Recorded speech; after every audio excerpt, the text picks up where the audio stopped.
변복 목사의 아침 묵상 2025년 4월 28일 주일 아침입니다. 오늘은 누가복음 20장 9절로 18절 말씀을 통해서 소출을 드리는 종, 이런 제목으로 말씀 묵상의 은혜를 나누겠습니다. 어제는 주일을 준비하면서 말씀과 기도 그리고 쉼이라고 하는 소중한 시간을 가졌습니다. 오랜만에 홀로 예정된 강의를 준비하고 조용한 시간, 특히 저녁 시간에 기도의 자리에서 저의 가슴을 뜨겁게 해주신 주님과의 교제는 황홀한 시간이었습니다. 주님께 감사드립니다. 그 은혜를 다시 생각하면서 오늘 아침에 또 이렇게 말씀 앞에 섭니다. 이날 주님 어떤 말씀으로 인도하실까? 본문에는 예수님께서 한 비유를 말씀하고 계십니다.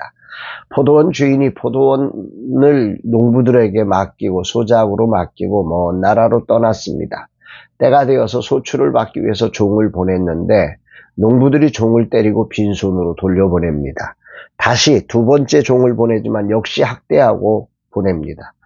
그래서 세 번째 종을 또 보냅니다. 결과는 더 심해질 뿐입니다. 12절 다시 세 번째 종을 보내니 이 종도 상하게 하고 내쫓은지라. 첫 번째 종은 몹시 때리고 빈손으로 보냈습니다. 여기는 몹시 때렸다는 표현만 나오죠. 두 번째 종은 몹시 때리고 모욕해서 빈손으로 보냈습니다. 그런데 세 번째 종은 심하게 상하게 하고 강제로 추방했다는 것입니다. 헬라어 원문을 살펴보면 농부들의 태도가 처음엔 단순한 거절에서 두 번째는 모욕과 수치를 주고 세 번째는 폭력적 상해 그리고 추방으로 점진적으로 악화되어져 가는 걸 보게 됩니다. 그럼에도 포도원 주인은 그의 아들을 보내기로 결정합니다. 13절 포도원 주인이 이르되 어찌할까 내 사랑하는 아들을 보내리니 그들이 혹 그는 존대하리라 하였더니 여기 혹시 하는 마음으로 사랑하는 아들을 보내시는 장면이 감동입니다. 보통 아들은 보내는 일에 확실해야 보내는 것이 세상적 가치 아닙니까? 그런데 하나님은 혹시라도 농부들이 돌이키기를 소망하시며 아들까지 보내셨다 말씀하고 계십니다. 그러나 역시 농부들은 그 아들을 죽이고 포도원을 오히려 차지하려고 합니다.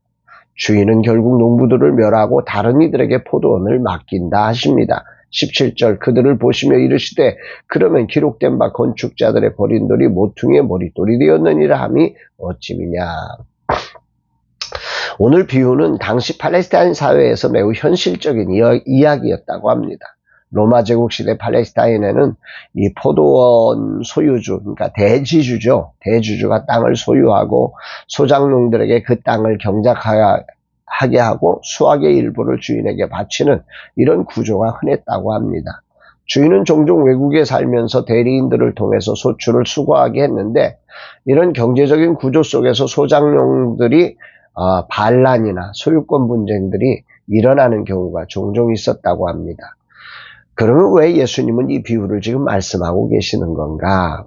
예수님은 예루살렘 성전에서 유대 종교 지도자들과 갈등이 매우 심화된 상황에 지금 이 비유를 말씀하고 계시는 거지 않습니까? 지도자들은 이미 예수님을 죽일 계획까지 세우고 있는 상황입니다. 그러니까 이 비유를 통해서 예수님이 의도하신 그 목적지가 있는 것 같습니다. 크게 보면 세 가지 정도의 예수님의 의도가 보여지는데요. 첫 번째는 이스라엘의 불순종과 실패를 고발하시는 거죠. 포도원은 구약 성경에서 이스라엘을 의미하는 것으로 특별히 이사야 선지자에 의하면 포도원을 이스라엘 백성과 연관시켜서 말씀하고 있습니다.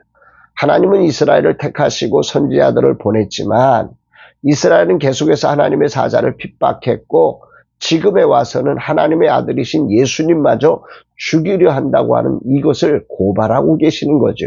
이게 첫 번째 예수님의 이 비유를 말씀하시는 의도인 것 같습니다. 두 번째로는 시편 118편 22절의 예언을 통해서 포도원을 불순종하는 이스라엘에게서 빼앗아서 새로운 백성 이방인들에게 준다고 하는 선언인 거죠. 정말 이 복음이 이스라엘을 넘어서 이제 이방인 온 세상으로 퍼지게 될 것을 암시하는 의도로 이 비유를 지금 사용하고 있는 것입니다. 세 번째로 예수님은 바로 자신이 모퉁이의 머릿돌임을 선언하신 겁니다. 당대 지도자들이 자신을 거절하고 있지만 예수님은 하나님의 구원 계획의 중심이 바로 모퉁이의 머릿돌이 바로 자신이다 분명하게 선포하신 것입니다. 그러면서 예수님은 이렇게 말씀을 맺습니다. 18절 무릇 이 돌 위에 떨어지는 자는 깨어지겠고 이 돌이 사람 위에 떨어지면 그를 가루로 만들어 흩으리라 하시니라. 여기서 이 돌이라고 하는 것은 앞구절에서 나온 모퉁이의 머릿돌 즉 예수 그리스도를 가르치는 거죠. 그리고 돌 위에 떨어지는 자는 예수님을 거부하고 반대하는 자들을 말하는 것인데 여기 깨뜨리다라고 하는 헬라어는 이 산산조각 낸다는 것입니다. 그러니까 돌 위에 떨어지는 자는 산산조각 난다. 예수님을 믿지 않고 거부하는 사람들은 영적인 파멸이 온다. 뭐 이런 얘기를 하는 거죠. 그리고 돌이 사람 위에 떨어진다는 것은 심판날, 즉 예수님이 다시 재림하실 때 권능과 심판의 시대에 이렇게 복음을 거부했던 자들은 완전히 멸망케 된다라고 하는 걸 말씀하는 거예요. 여기서 가루로 만들어 흩어지게 한다는 표현은 고대 근동에서 아주 철저한 심판과 소멸을 의미할 때 사용된 단어입니다. 그런 거에 예수님은 이런 경고를 통해 소장농들에게 이 경고를 듣게 하시는 것일까? 소장농들은 어떻게 하다 이 경고를 듣게 된 것일까? 이스라엘은 어쩌다 이 경고를 듣고 있느냐? 이런 거죠. 소장농들의 태도를 통해서 보면 이들은 하나님의 소유권을 부정했습니다. 그분이 주인이심을 부정하고 자신들이 주인이 되려고 했던 거죠. 반역이야. 한마디로 말하면 반역입니다. 더 나아가 기회를 주었음에도 점점 더 강팍해져서 욕망의 화신이 되어 나중엔 아들마저도 죽이는 이런 어처구니 없는 일을 벌인 것입니다. 오늘 이 말씀을 묵상하면서 오늘 나는 어떠한가 돌아보게 됩니다. 예수님의 주인 되심을 인정하고 있는가? 주님이 소출을 요청할 때 나는 감사함으로 그 소출을 주님께 드리는가? 구체적으로 내가 드려야 할 소출은 무엇일까? 내게서 점점 강팍해지는 마음은 없을까? 이런 것들을 질문하며 나 자신을 돌아보며 묵상하게 됩니다. 분명 주님의 주인 되심을 잊고 내가 주인처럼 살 때가 많음을 자백합니다. 머리로는 내가 종이라고 하면서 정작 중요한 순간마다 내가 주인의 자리에 설 때가 많습니다. 철저한 복종으로 주님께 돌려드려야 할 소출을 돌려드리지 못하고 있음을 자백합니다. 주님을 인식하지 못하기 때문에 발생하는 일이라는 생각도 해봅니다. 저는 개인적으로 큰 아픔을 겪고 반드시 주님을 인식하고 주님께 물으며 주님께 돌려드리겠다고 다짐했습니다. 그러나 주님은 내가 여전히 내 힘으로 행하려 하는 모습을 지적하고 계신 것 같습니다. 나는 실패했지만 그럼에도 주님의 은혜가 오늘도 나를 다시 채우심을 믿습니다. 그러면 주님이 내게 원하시는 소출은 무엇일까? 크게 세 가지임을 생각하게 됩니다. 첫 번째는 성령의 9가지 열매로 우리의 심령이 주님의 마음처럼 변화되는 것입니다.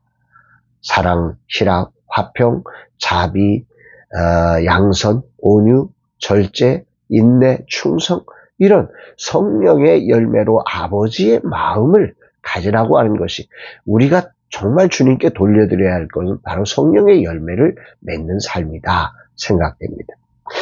두 번째로 우리가 하나님께 드려야 할 소출은 복음을 전하여 제자를 삼는 삶입니다. 그리고 마지막으로 내 삶이 하나님을 예배하며 세상에 유익을 주는 축복의 통로가 되어서 하나님을 기쁘시게 하는 삶임을 생각하게 됩니다. 하나님의 성품으로 살아서 하나님의 사랑을 세상으로 알게 해야 한다. 이것이 첫 번째 결단이 됩니다. 두 번째로는 복음을 구체적으로 전하여 영혼을 구원하는 통로가 되어야 합니다. 복음을 시인하는 삶. 세 번째, 주일 예배와 삶이 하나님께 영광을 올려드리는 삶으로 하나님이 기뻐하시는 삶을 살자. 이런 고백을 내가 올려드려야 할 소출이 이것임을 분명하게 가슴에 새기며 거룩한 주일을 출발하려고 합니다. 거룩한 주일 주님이 원하시는 소출이 무엇인지를 이렇게 정리하면서 오늘도 세상을 만나는 모든 곳에서 주님의 성품으로 오늘을 살고 그리고 복음이신 예수 그리스도를 시인하며 예수님을 예배하는 복된 삶이 되기를 다짐합니다. 주님 감사드립니다. 종이 주인이 무엇을 원하는 건지를 알지 못한 채 내가 주인처럼 살았음을 자백합니다. 완전히 돌아서서 오늘도 주님의 원하시는 소출을 온전히 올려드리는 하루가 되기를 원합니다. 주님의 그 사랑과 인자와 긍휼을 세상에 보여드리며 복음을 전하며 주님을 예배하는 삶 되겠습니다. 주님 영광 받아 주옵소서 고백합니다. 사랑하는 여러분, 오늘 여러분들의 삶은 어떠십니까? 이 거룩한 주일에 여러분들의 삶 속에 하나님께 올려드려야 할 소출이 무엇인지를 구체적으로 점검하며 정말 주님께 진정한 영광이 되는 삶, 그리고 세상의 아름다운 축복의 통로로 하나님의 성품을 세상에 보여내는 저와 여러분들의 삶 되기를 주의 이름으로 축복합니다. 사랑합니다, 여러분.